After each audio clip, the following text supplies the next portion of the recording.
थोरा मथोरा असां सभिनी ते सजण साईं जा,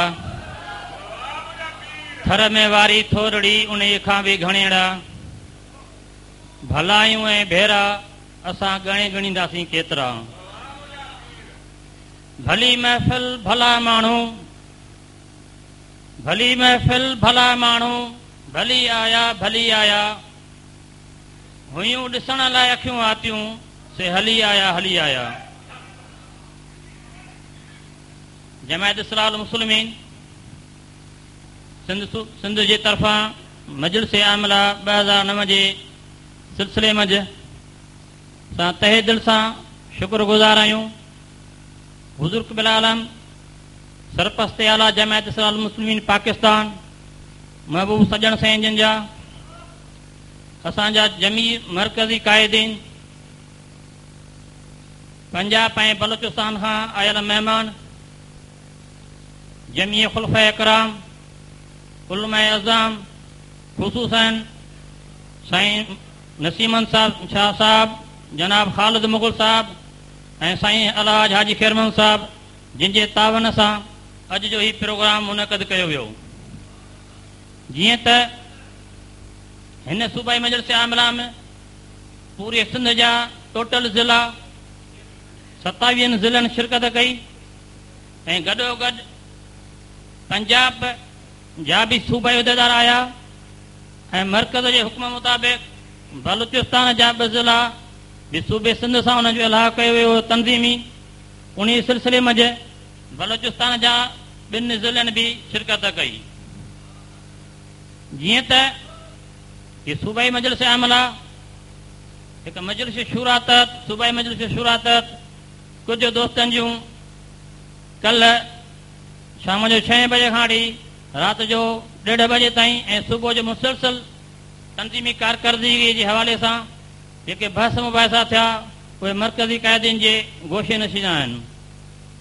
जीअं त तंज़ीम जी तक़ाज़ा आहे, तंज़ीम चाहे थी, हींअर तंज़ीम काफ़ी मेच्योर थी चुकी आहे, उन जा कुझु मसइला थियनि था, उन जे लाइ हिकु मसालती कमेटी नोटिफाए कई वञे जंहिंजो इलाहाबाद शरीफ़ मंझि क़याम हुजे त जेके तंज़ीमी मसइला थियनि था या शरई मसइला थियनि था उहे मसालती कमेटीअ जे थ्रू हल कया वञनि।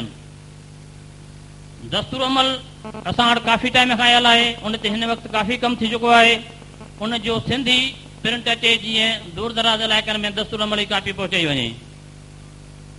दस्तूर अमल जीअं त काफ़ी सालनि खां वठी आहे, हालतुनि पिटाईंदड़ हालतुनि मुताबिक़ उन ते गौर कयो वञे, उन मंझि कुझु तब्दीलियूं अचनि, जंहिंजे लाइ पहिरियां बि मरकज़ खे अर्ज़ु करे चुका आहियूं। हिकु दफ़ो वरी बि चऊं था त उनखे मजलिस शूरा खां पास कराए दस्तूर अमल में हालतुनि मुताबिक़ तब्दीली आंदी वञे। तइलीमी ऐं तबलीगी निसाब जमायत इस्लाहुल मुस्लिमीन इंटरनेशनल जमायत आहे, हुनजो पंहिंजो तइलीमी ऐं तंज़ीमी तबलीगी निसाब हुजे जंहिं तहत असांजो कमकार हले। जमायत इस्लाहुल मुस्लिमीन चाहे थी त हिकु ब्रोशर टाइप, हिकु तारीफ़ी लिटरेचर जेको इंट्रोडक्शन करण महिल जंहिं में बाला ऑफिसरनि सां मुख़्तलिफ़ माण्हुनि सां मुलाक़ात थिए थी त उन सिलसिले में मरकज़ी क़ाइदीन खे अर्ज़ु आहे त हिकु ब्रोशर असांखे एप्रूव करे ॾिनो वञे या पाण प्रिंट कराए ॾियनि। उन खां अलावा हालतुनि मुताबिक़ सुबुह बि मरकज़ी क़ाइदीन अवां सभिनी जे अॻियां पंहिंजनि ख़्यालनि जो इज़हार कयो हुयो, पर हाल खां बि पुरज़ोर मुतालबो आयो आहे त हिकु मुस्तक़िल मेंबर साज़ी मुहिम स्पेशल फार्म भरियो वञे जंहिं तहत मुख़ैर हज़रातनि खे मेंबर कयो वञे ऐं साल में हिकिड़ो दफ़ो उन्हनि खां जमायत जे सिलसिले मंझि डोनेशन तावन वरितो वञे। उनजो तयन उनजी क्राइटेरिया मरकज़ी क़ाइदीन मुक़ररु कनि।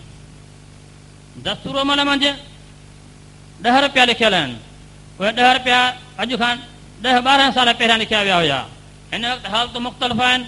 सभिनी दोस्तनि जो पुरज़ोर मुतालबो आहे त 10 रुपयनि खे वधाए करे 20 रुपया कयो वञे ऐं सालाना फीस जेका ब्रांच खां 1200 रुपया साल जी फीस 100 रुपया महीने जे हिसाब सां वरिती वेंदी आहे, उनखे वधाए करे 2000 रुपया कई वञे।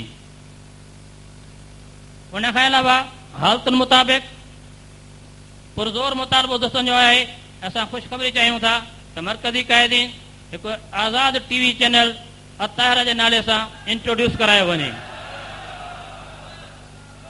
कवि उमेद कयूं था हुज़ूर क़ुल आलमीन जे साए शफ़क़त सां असांजी ही गुज़ारिशात ते मरकज़ी क़ाइदीन गौर ख़ौर कंदा ऐं गॾो गॾु असांखे ख़ुशख़बरी ॿुधाईंदा ऐं इन ते अमल कयो वेंदो। वमा अलैना इल्लल बलागुल मुबीन।